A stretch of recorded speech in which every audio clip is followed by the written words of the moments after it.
Hi, everyone. Good afternoon, and welcome to the webinar for technology coordinators to Oh, prepare I you think for. we can't hear you, Michelle, or I can't hear her.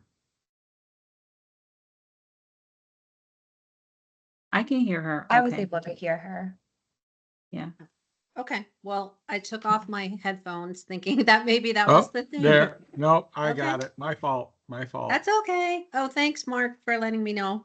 So anyway, well, I'll start over again. So welcome to the Connecticut SAT School Day Tech Coordinator webinar in preparation for spring 2025 testing, which actually starts in the winter, not in the spring, but if we're being technical, we're starting pretty soon. So I want to thank all of you for joining us today. My name's Michelle Rosato. I work at the Connecticut Department of Education. And I work on the Connecticut SAT School Day with my colleague Deirdre Ducharme, and I'm going to have her introduce herself. James, can you go to the next slide? Thanks, Michelle. Good afternoon, everyone. My name is Deirdre, and I work with the Connecticut staff as well as the College Board to support the administration of the Connecticut SAT School Day. And some of my specific responsibilities involve supporting students' accessibility and accommodations on the assessments. Thanks for taking time out to join us this afternoon. And Michelle, is Abe on the call? No, Abe will not be joining us today, but we're going to turn it over to College Board. But first, I just want to say that this webinar is being recorded and it will be posted to the Connecticut State Department of Education SAT webpage. If you do have questions during this webinar, you can put them into the chat, or we'll also be able to use the raise your hand feature. So thanks. Great. Well, I'll jump in. James Wilson, many of you know me, state lead for SAT School Day here in Connecticut. I've been with you through a couple of test administrations now and looking forward to spring of 2025. What I'm going to call out a couple of our colleagues that you've met at other conferences and presentations. Keisha Smith, who's worked with Connecticut for quite some time, closely with Deirdre on SSD and accommodations for students. And then Diana Frank, who's our Senior Director for K-12 State and District Partnerships, which basically means you might see her a little bit here and there on SAT, but you'll also see her on PSAT and AP. So many of you are quite familiar there. I'm not going to say anything about Dominique Bernard because I don't have a picture, but I have her live. So I'm going to let her introduce herself. Yes, I am here. My name is Dominique Bernard. I'm a state implementation manager. I also work with Connecticut along with James, and just here to make sure you guys have everything you need. So nice to see you. And then there's somebody whose picture you don't see, but is joining us special because this is a tech coordinator webinar. So the way we're going to do this, if you remember from last year, our format is going to be about 20 to 30 minutes of presenting kind of the staples and things that are perennial, that don't change. But then we're going to give 30 to 40 minutes of our time over for Q&A. And for that, I don't want to answer the questions. I want somebody from our tech team to do that. And with that mentioned, Stina, do you want to go ahead and introduce yourself? Sure thing. Hi, my name is Stina. I'm the Director of Technical Implementation at College Board. It is a pleasure to be here with you all today. Thank you, James, for having me. And so as you have questions, as I said, we're going to have lots of time at the end. But if you have questions as we go along, you can start to put them into the chat. Stina might start answering them there before we even get to the Q&A, but it will also help start that conversation. Now you might say, well, I just met a whole bunch of folks here. Who do I contact and when if there's any problem or I need assistance with anything? Well, this will help break it down for you. On the left-hand side, you'll see if you have a state policy or procedure question, please contact our colleagues at Connecticut State Department of Education. So we have both Michelle's contact information there, and because of Deirdre's special role with accommodations, you have her contact information as well. So if it's something that is not related to College Board policy or systems, please contact them. In the bottom right-hand corner, if you have something that is a College Board policy or procedure, please contact us at the phone number or email below. That's your state contract specific customer support. It's the best way to know you're going to reach somebody who can pick up the phone right at that moment. So you'll see in parentheses and italics, we said, including troubleshooting. So that means on test day, don't email us, call us. Call at that number, because if you call me or you call Dominique, maybe we're in a meeting, maybe we're helping somebody else, maybe you get our voicemail. If you call this number, you're going to reach a team of people, so somebody will be there to answer the phone and help you right in that moment.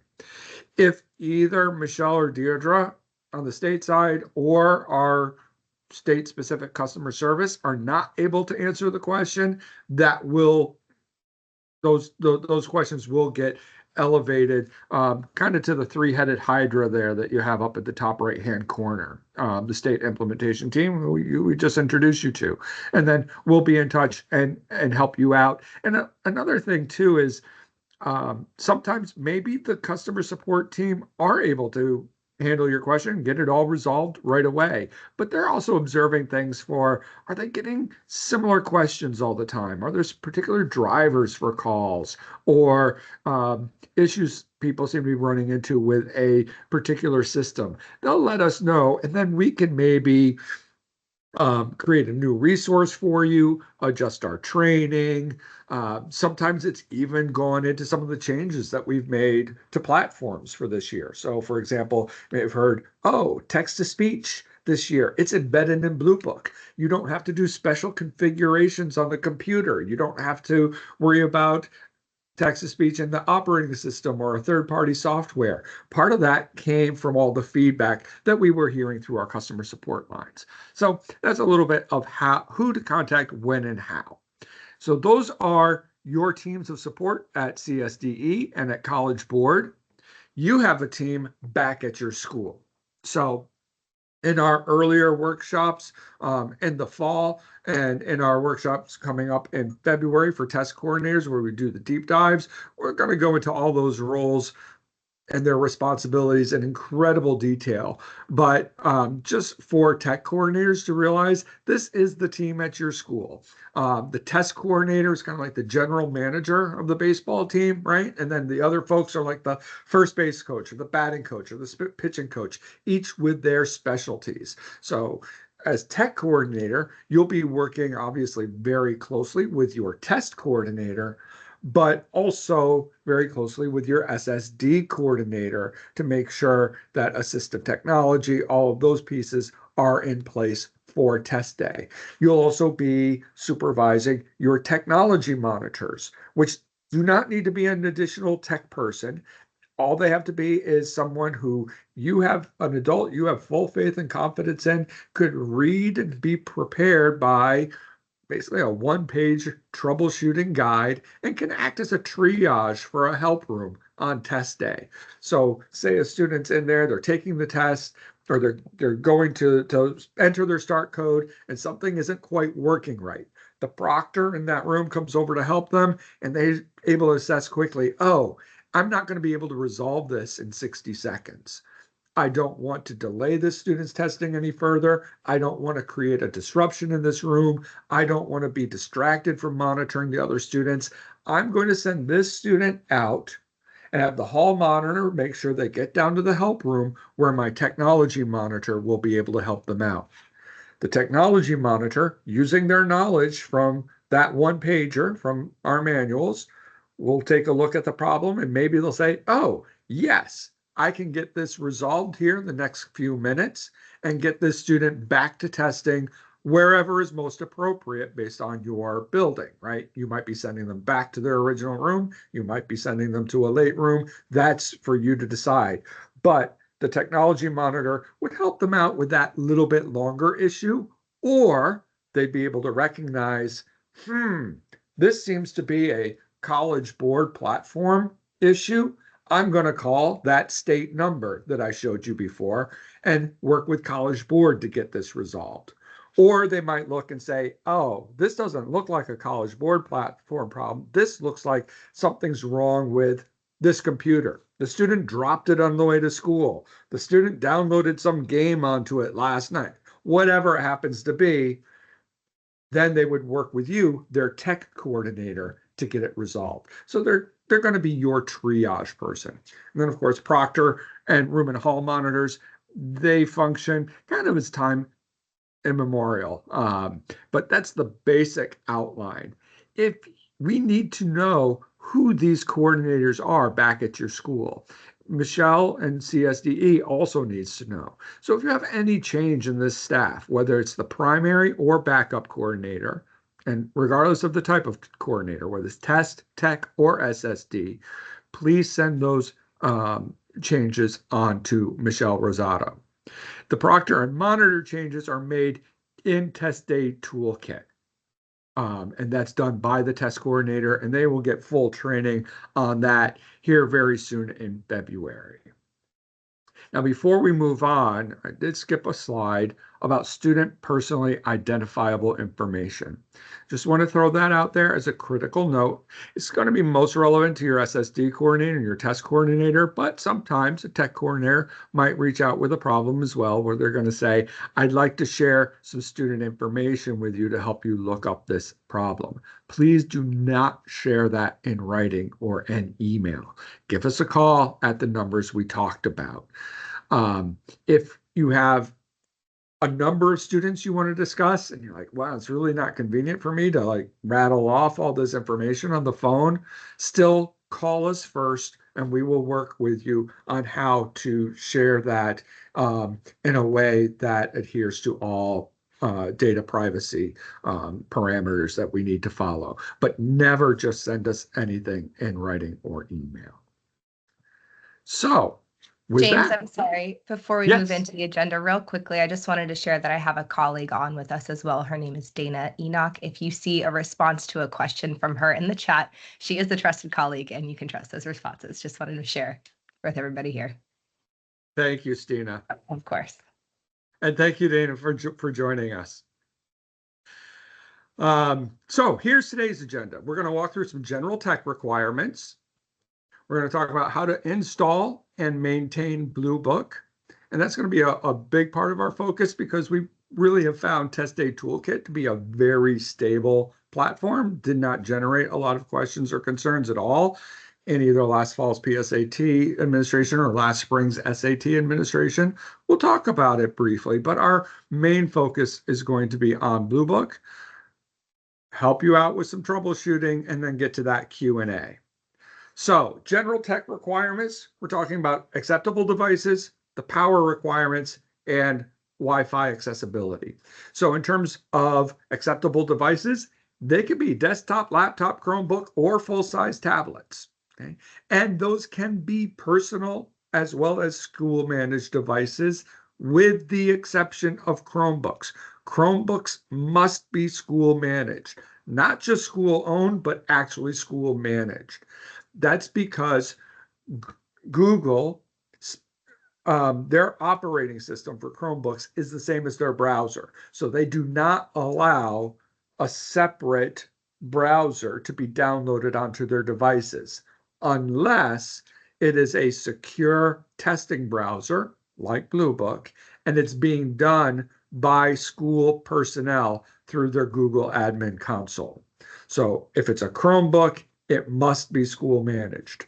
External mice are permitted, Bluetooth or hardwired, doesn't matter. Tablets may use an external keyboard, and if it's a Windows-based tablet, it must have a keyboard attached. So if it's an iPad, it's optional. You can decide whether students use a keyboard or not, and if you allow it, students could decide. But if it's a Windows-based tablet, like a Surface, that does require a keyboard. All devices must be charged for the duration of the test. So we're looking at a minimum of 3 hours of battery operation. 4 would be preferred. And you do want to, of course, if it's a desktop, it's going to be plugged into the wall. And you do want to have power sources in case student shows up and they fail to, charge their battery fully, or something about the computer. Didn't read battery charge to the full amount. It turns out to have less than you thought. Do pay special attention to battery charging for students testing with extended time, extended breaks, or breaks as needed. They might be running up against that 4 hours at the end. So you want to be able to get them to a power source in a way that doesn't disrupt their testing, doesn't disrupt the students around them, and doesn't cause a tripping hazard with cords. Finally, Wi-Fi. Students' devices must be able to connect to the internet, whether via Ethernet or Wi-Fi. But the internet is only required to start the test and submit responses. So in other words, once the student has entered their start code and they've begun testing, do not stop them. Even if the internet is lost, do not stop them. They can keep testing. True, your proctors will lose Test Day Toolkit because that is a cloud-based tool. That's by design. It's so they can hop between devices. They can use it wherever they like, whenever they want. But if internet is lost, the proctor will lose Test Day Toolkit, but the students will not lose Bluebook. That is an app that is downloaded onto their computer, and everything they need to test is on their computer once they have entered their start code. I think of Test Day Toolkit as like a window. If you draw the window shape down, people outside, they can't see what's happening inside, but that doesn't mean the people inside the house suddenly got frozen in time or disappeared or anything like that. They're still doing what they're doing. The window shades are just down. And once you get your internet back, once Test Day Toolkit is back and that window shade has been raised, you can see what they're doing right in progress, okay? So if you lose Test Day Toolkit, you lose that window into what's happening on their computer, but you can still proctor, you can still walk around the room, you can still help students who raise their hands or who get sick, or stop somebody who's looking at somebody else's screen or passing notes or whatever it might be. So go ahead and proctor as normal. You will not need the internet again until it's time to submit responses. But if you still don't have the internet back, that's okay. Just collect this laptop, hold on to it until you can get back onto the internet and submit those answers. It doesn't even need to be the same IP address. One other thing you'll notice, I drove you to URLs up here in the top right, both for approved devices and for more information about networks. That's because I don't want to put any information into this deck that might change down the line, because we don't want you to looking at an old deck, relying on old information, and then doing something that's not appropriate for your administration, whether that's for spring 25 or you're looking at this deck a year from now, right, by mistake. Always drive to these URLs where these get updated the day that a change is made. So this is the latest and greatest information on everything. It's going to be really critical for some of our installation instructions and things of that nature. You're going to see us drive to URLs to the College Board web pages quite a bit in this next few slides. So installing and maintaining Bluebook. So for general information, as we said before, you can install Bluebook on any individual device except a Chromebook. You cannot download it on a personally owned Chromebook. It must be a school-managed Chromebook. If you're downloading it on an individual device, you can go to the URL that's listed there. It's pretty simple. That URL will actually read what kind of device is accessing it, and it will provide the appropriate version of Bluebook for that operating system. So if you visit that site and you're on a Mac, it'll give you the Mac version. If you're on a Windows computer, it will give you the Windows version all automatically. Most of you, though, will be installing Bluebook as you have to for Chromebooks on multiple devices all at once using your management platform. If you want instructions on how to do that, that's provided for each operating system at our URLs using the links that I've provided here. So you would click on the directions for the Chromebook, for the Windows, for the iPad, for the Mac, and follow those directions for installation. Again, I re-emphasize that you have to do it that way for the Chromebook. That one is not an option, okay? The last call out at the end is that ideally, Bluebook should be installed on the same device the student will use on test day. Now, we recognize that some schools share devices, like from a laptop cart. That is fine. You just have to pay attention to a few extra things. One is that if the student has an accommodation that requires them to use external assistive technology, so in other words, not assistive technology that's embedded in Bluebook, but they're making some sort of change to their operating system. For example, color contrast. So that's an accommodation they can have. They set up color contrast on their computer using their operating system the way that they would like it. And then their accommodation allows that to persist into the Bluebook environment. You want to make sure that student has to get the same computer back on test day that they configured before test day, all right? So ideally, you'll do a digital readiness check 1 to 2 weeks before testing. That makes sure the device is set, the device is ready, Bluebook has been successfully installed. The student can make sure that their accommodations are correct in Bluebook. They can set up their free score sends. They can play around in Bluebook and make sure they understand all the directions, all the features. That is a best practice. As I said, if they're using external assistive technology that had to be configured, it's critical that that student gets that same device back for the test day to actually test on. Other things to keep in mind if you're having shared devices is that between testing, nothing happened to that computer in terms of the amount of memory space it's using to a student dropping it on the way back to putting it in the laptop cart, right? So that the second student possibly testing that same day doesn't get a defective computer. Now, there's a few things, there's 3 things actually that we're going to look at to make sure you do after installing Bluebook. One is staying up to date.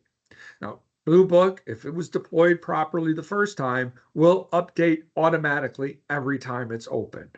And I've never seen that take longer than 2 minutes, usually much shorter. That stated, doing the digital readiness check 1 to 2 weeks before testing typically means that on test day, you won't have to have Bluebook update. So it's just a good practice. Even if it's only taking 2 minutes, why take up that time waiting for, 2 minutes can feel like a long time when you're waiting to take a test. So do that digital readiness check in advance. It's more likely that you'll see something about your operating system might need to update, particularly if it's a student that hasn't opened their Chromebook all year, things like that. The digital readiness check helps to make sure everything goes smoothly there. You can also proactively look up the latest information on Bluebook updates using the URL I provided in the first bullet point. Again, driving to those URLs, and you can sign up at the second URL to get an email update anytime we have a new release. For schools using Chromebooks, Bluebook is aligned to anything in the Chrome OS stable channel. So any version in that stable channel is supported. And whoever is managing your Google Admin Console will be able to verify that that is what they're using by looking it up in their admin console. In terms of getting an overview of all of our technical requirements, how we determine those technical requirements, and the frequency of Bluebook updates, you can grab all of those from this last URL on the page. Now, that's the one piece after installing Bluebook, is making sure it stays up to date. The next piece is about applying accessibility technology. Now, if you want to deep dive into all things in terms of accessibility, I'm going to refer you to our hyperlink. It's highlighted here for the SSD coordinator training that we provided. So you can get that deck, you can watch that recording, you can see text-to-speech in action, all those pieces. Okay. But we're just a few things I'm going to highlight here for tech coordinators. That is, we meet students' needs 3 ways through Bluebook. One is through accessibility features that are universally available to all students directly in Bluebook without them needing to make any additional requests or configurations. Okay, so all students can get that. Zoom in and zoom out, like to see larger print and all that. That would be a universally accessible feature. The second is additional accessibility tools that are embedded in Bluebook. So those are available directly through Bluebook, but only to those students who have a corresponding approved accommodation. Text-to-speech is a good example of that. If the student has an approved accommodation for text-to-speech, they don't have to have anything special about their computer. That accommodation will show up for them in Bluebook. And then they can just go ahead and test with that feature. If I don't have that accommodation, I won't see it. That's an additional accessibility tool that has been embedded. The third is external assistive technology. That is something that somebody has as a third-party software or something about how they set up their computer's operating system that, with an approved accommodation, we allow to persist into the Bluebook environment. Perfect example there is the color contrast example that I gave earlier. That is not something that you set up in Bluebook. You set up for your computer overall before you log into Bluebook. And if you have that as an accommodation, when you do log into Bluebook, you'll see that that setting in your computer has continued and you're seeing the same color contrast as you're taking the test. Now, for those external assistive technologies, there's more directions on how to set them up, how to access them, and those are operating system specific. How you do it on a Chromebook is different than how you do it on a Mac, different than how you do it on an iPad, different than how you do it on a Windows computer. Again, we drive you to these hyperlinks for each of those operating systems at the bottom of the page. And then the last piece after you install Bluebook is checking the device.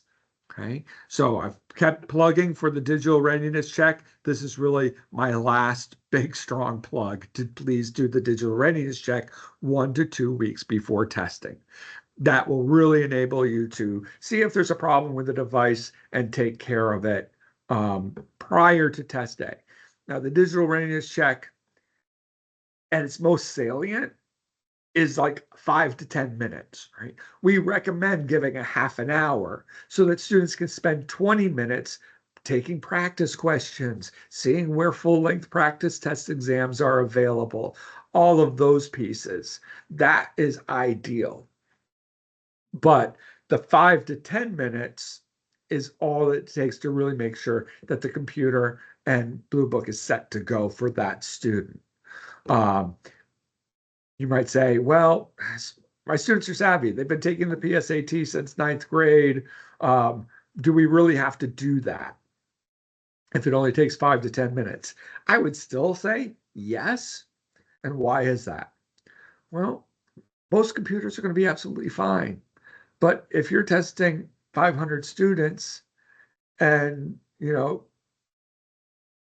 you're testing 500 students, if only 1% of students have any sort of problem, that's still 5 students that had some sort of problem or challenge that maybe couldn't be solved that day. But if you were doing the digital readiness check 1 to 2 weeks in advance, they could have solved. So whether that's finding that Blue Book needs to be reinstalled, or their Chrome operating system needs to be updated, or they drop the computer and they crack their screen, or they're using text-to-speech and the headphone jack is broken, whatever it is, you found it out in advance and can take care of it. The big things for tech coordinators, there's just real 3 steps for tech coordinators on that digital readiness check. The first step, you don't even have to log in. Just click that button in the top right that's circled that says test your device. And if you get 3 green check marks on the next screen, that device is good to go. But if you don't, that's the computer that whoever's proctoring should tell the student to bring to you, the technology coordinator, so it can be repaired or replaced. The second piece is to make sure that Test Day Toolkit generated a complete sign-in ticket for each registered student. So everybody would have a a sign-in ticket with a unique user ID and registration number. And the third piece is that when the student clicks this yellow button in Blue Book to sign in with their test ticket, and they enter that sign-in ticket's unique user ID and registration number, it logs them in. You get those 3 pieces as a tech coordinator. Those are the 3 things you wanted to watch for on that digital readiness check. Troubleshooting.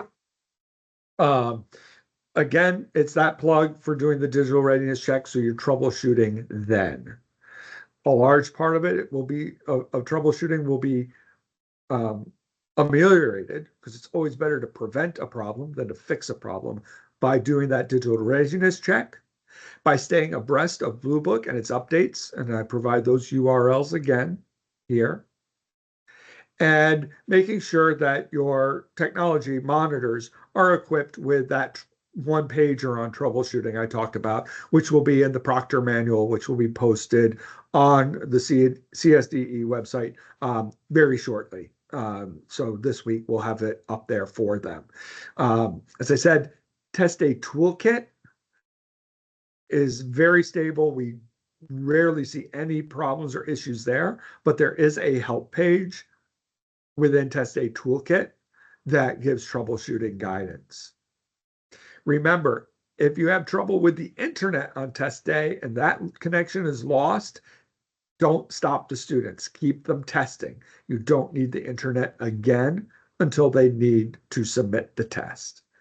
And if at any point you need support, call the state-specific customer support line, the number I provided earlier, and again here. If you're stuck and you're not able to solve something in 5 minutes, give us a call. All right. Which brings us over to Stina and company. I saw questions going into the chat. I saw you answering questions in the chat. Is there anything that you want to call out first, Stina? Yes, the first thing that came up, I think might be best for you or somebody else on the team. And it was a question about, and Michelle did share some answer in there. And it was a question about AP testing webinar, and if there would be a similar webinar for this available to Connecticut staff specifically. For AP, I know that they do general AP webinars. I would have to confer with our colleague. I stated earlier, Diana Frank, about anything that's specific for Connecticut on AP. If you have Diana's contact information from having worked with her before, that is a question best posted to her. Otherwise, if you want to pop your, if not, you can pop your email into the chat and we'll let Diana know you asked that question.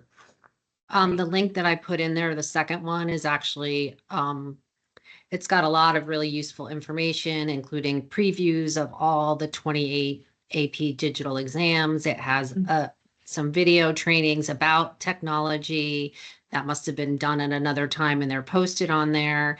It pretty much has everything you need on there. And I do believe there were some national AP trainings planned about SSD, and maybe that one's going to happen in February, but just touch base with your AP coordinator at your building level to find out if they've gotten any information about any trainings. But that second link that I put on there is really very helpful.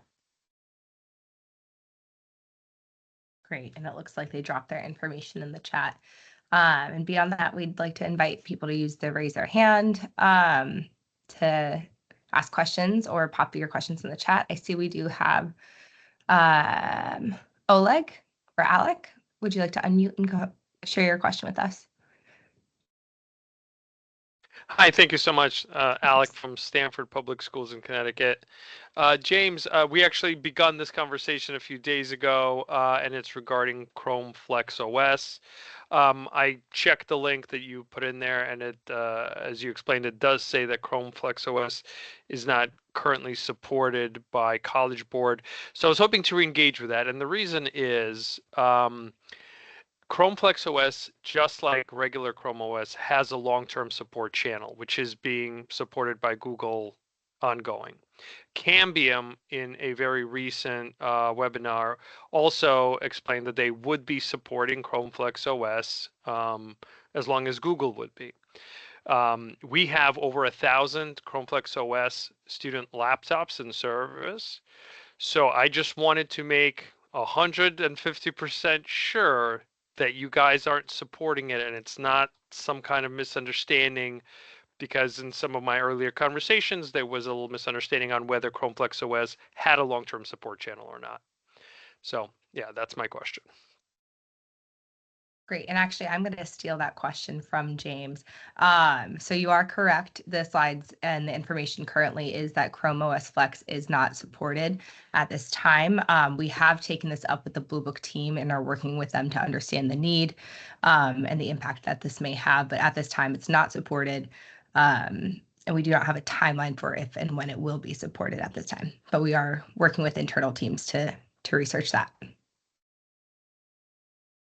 And Alec, you can go ahead and unmute. I see your hand again. So just one other piece of context. As you know, we are approaching this date. If I was to take an action, it would have to be a very large one to swap out such a large number of devices.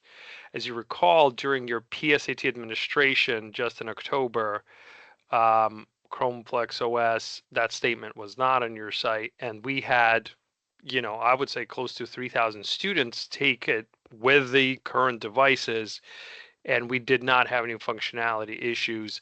I just don't want to, you know, wait too long, but I also don't want to have to take an action that would be insanely expensive, right? If I need to, over time, replace all of these 1,000 devices, you know, do the math, like $400 a Chromebook times 1,000, you know, there's not $500,000 lying around, so I don't want to do this needlessly.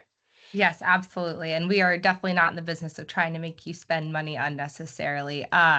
So by the not supported, that does mean, and as you pointed out, you were able to successfully test with PSAT using Chrome OS Flex.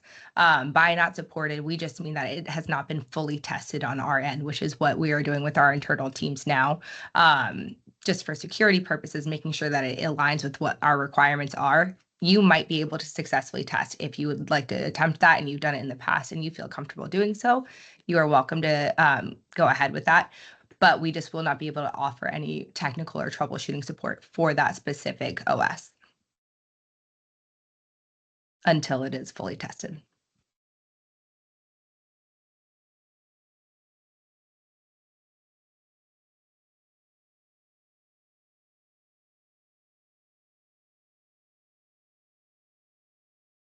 Marshall, your hand is up. Go ahead.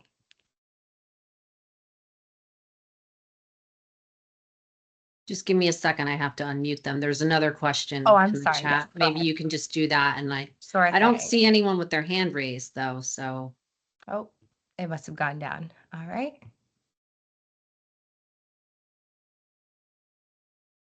Stina, there's a question.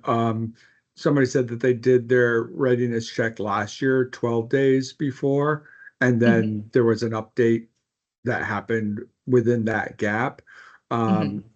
He's asking if I think he understands that there's the URL that we gave where they can look for past Blue Book updates. And really, he wants to know, is there a way to know updates in advance? Yes, so we do not plan any updates within the testing window itself. There are no scheduled major releases during that time. However, there are times when we have to do a patch release to fix a bug or improve a certain setting or whatnot. I believe we have update schedule on our website. Let me track that down for you. And I can share that. But yes, we do not regularly plan major updates during the testing window itself, but there are times when it's necessitated and we reserve the right to update that to make sure that testing is successful. Marshall, you can go ahead. I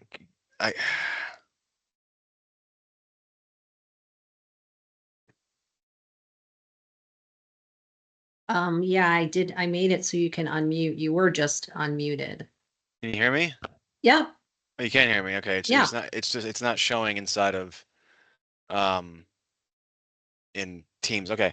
So I'm just questioning about I kind of based on Oleg's question with the long-term support.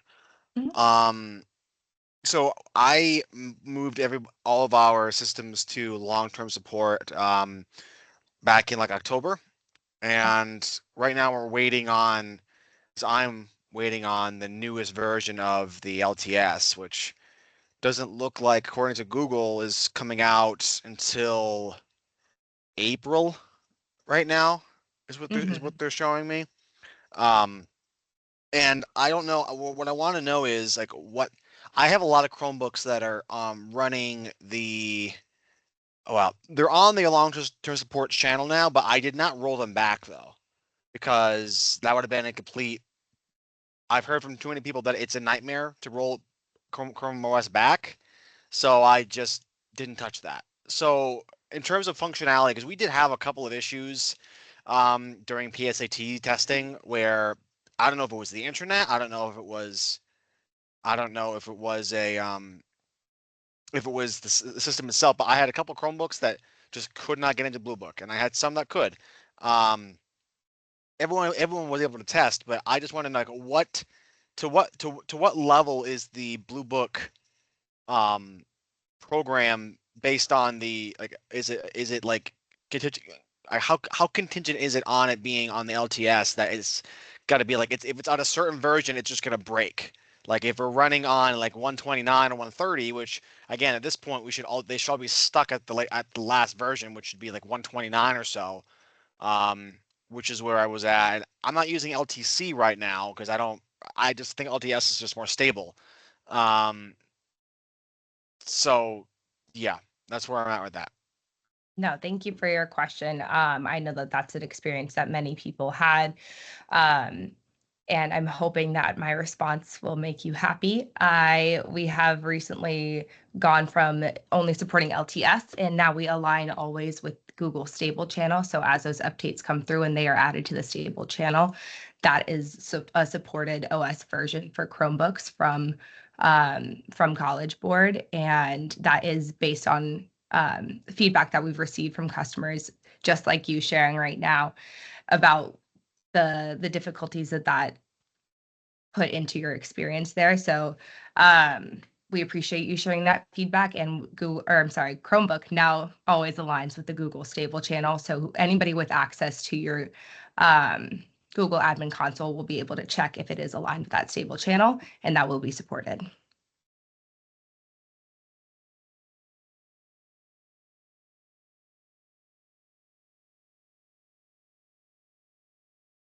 And Michelle, I see Marshall has his hand up again. Thank you, James, for answering that question in the chat. You hear me? Yeah, he can unmute. Go ahead. Hi, can you hear me again? Yep, go ahead. Okay, yeah, okay, I just wanted to follow up with that. So what you're saying is, so since the past couple months, that's changed now, so we can move back to the stable version if we wanted to? Yes, you absolutely Okay, can. and It is and the it's supported version. well, we could. I know, but there is the issue with Cambium because Cambium has not changed their policy.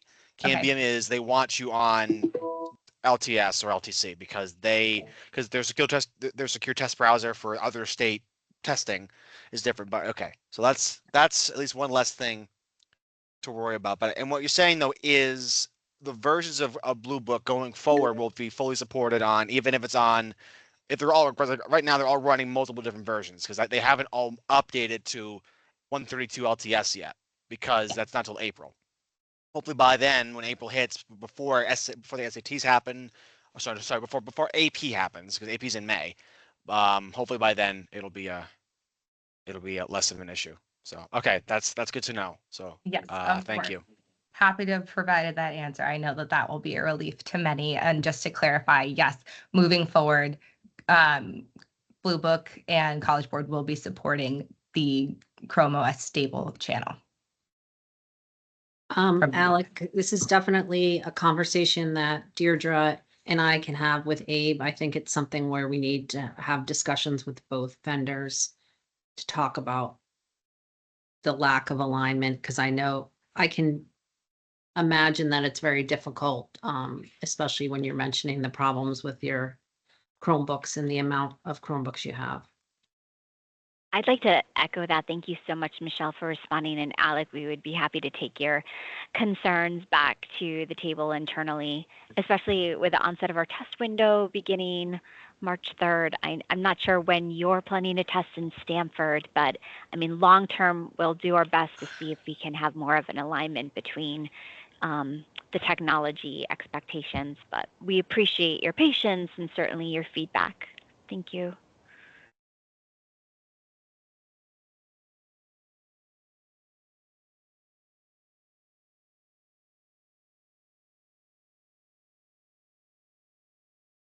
Does anyone have any other questions?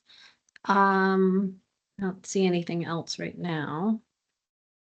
I did want to circle back quickly. We did receive that question about Blue Book updates, and I mistakenly said I thought we had the upcoming releases on our website. I was incorrect on that. It is just our previous releases as they come out, and the release notes with that. But again, we do not plan major updates during the testing window. But as needed, we will release patch updates in case there's a critical issue for testing. So with that stated, recognizing that Connecticut starts the very first day of College Board's testing window, for any schools looking to test on that first day, so March 3rd, you may want to have your digital readiness check closer to that date, not mid-February, because if we do have to do any major. Oh, James, you muted yourself. Oh, sorry.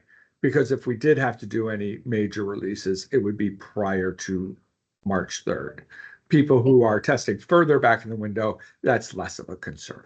Exactly. And to kind of piggyback off of that, if Blue Book is installed and configured correctly, it will auto update upon launch. So as students are launching at the day of testing, it's going to check for any updates that have been pushed and will auto update on that day. So those updates will come through for them.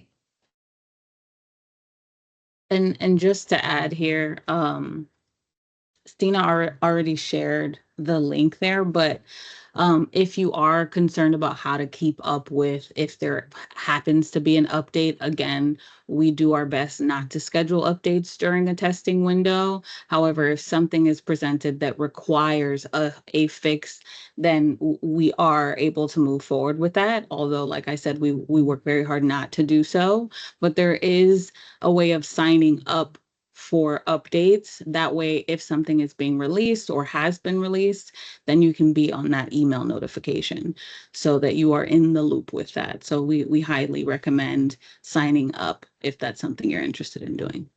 Yes, and I just dropped that again. Oh, and so did Deirdre. It's been dropped a couple times now in the chat for you guys. Christina, you can go ahead. I made it so you can unmute.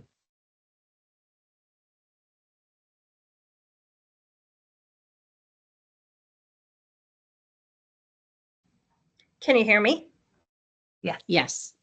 So thank you for that. That's very helpful. But you're not aware of any planned releases between now and March 3rd, are you?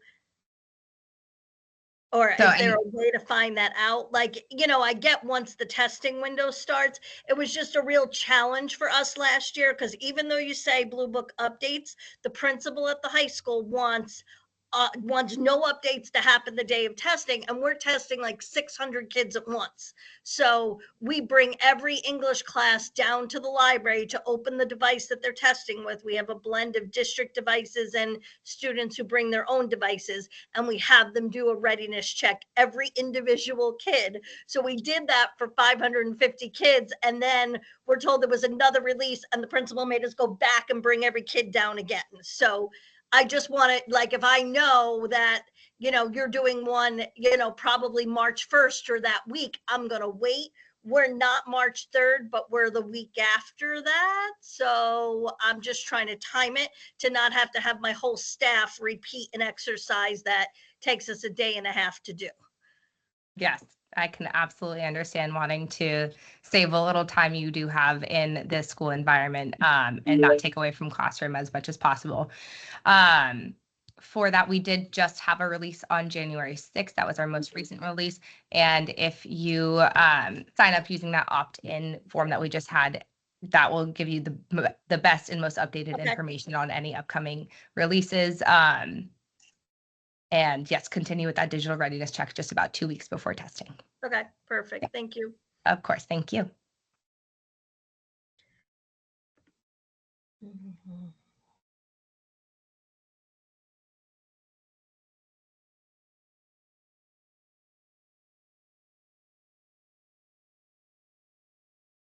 Okay, well, it looks like we've gone through, I think, all the questions. But if you do have any additional questions come up, feel free to use the contacts that were in the slide deck, or you can reach out to me.